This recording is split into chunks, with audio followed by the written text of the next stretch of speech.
The Korean War. War broke out on the Korean Peninsula the 25th of June, 1950, beginning with a surprise attack on South Korea by Communist Korea from the north. What appeared to be a civil dispute became a high-stakes conflict between the Cold War superpowers, the United States, and the Soviet Union.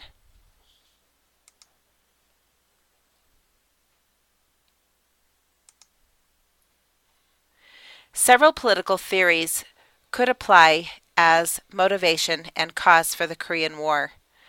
I examine structural realism with its emphasis on self-help in an international system of anarchy, also the security dilemma that had resulted from the U.S. and its allies as the Soviet Union appeared to be expanding its power into South Korea by way of the North Korean invasion.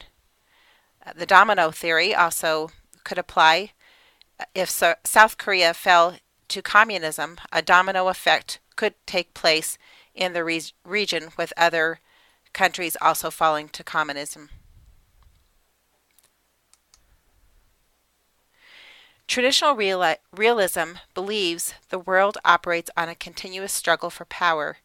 It could be argued that the Cold War was a superpower struggle for dominion and domination, and that the Korean War was an extension of the major powers using the Korean soil for their battleground. All powers acted in self-interest for their own world position of security and power.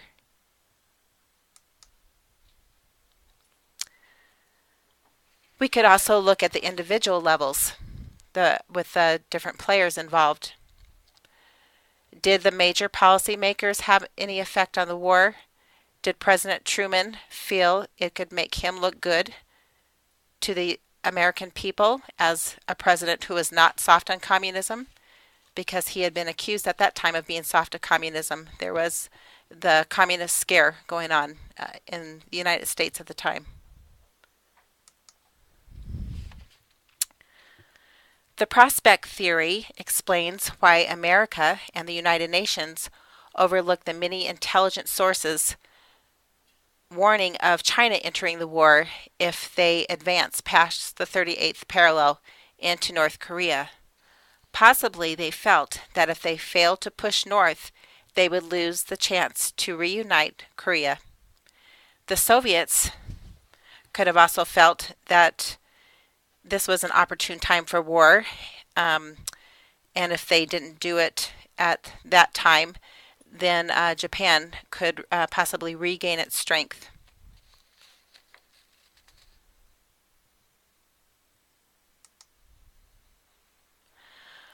I wanted to consider the Korean War, whether or not it was a just or moral war. Since the U.S. had in fact created South Korea by treaty, it would feel an obligation to offer it protection, since North Korea had been the aggressor.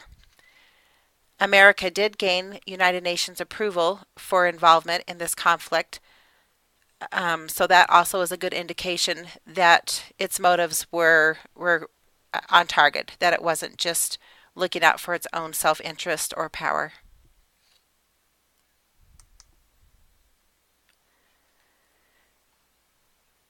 The question is, was it a just war, or did it continue to be a just war when the United States and the UN went further than it planned to drive North Korea back of the 38th demarcation line, and it just kept pushing into North Korean territory? This then placed the United States as the aggressor and threatened to escalate the war. A really interesting aspect of the Korean War was its entanglements with its allies and the effects of the Cold War. On the North Korean side, it was allied with the Soviet Union and Communist China. On the South Korean side, it had for its allies the United States and the United Nations. If the Korean conflict had remained a local civil dispute and not been entangled with the Cold War hostilities between the United States and the Soviet Union, would the loss of life have been less and the duration of the war been shorter?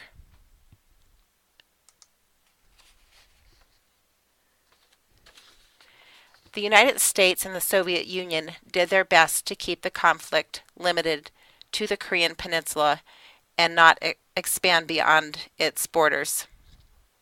However, the results were devastating for the Korean people. The estimated death toll was nearly 5 million people, half of them being civilians. Their country was divided. The United States lost 40,000 American soldiers, with 100,000 more wounded.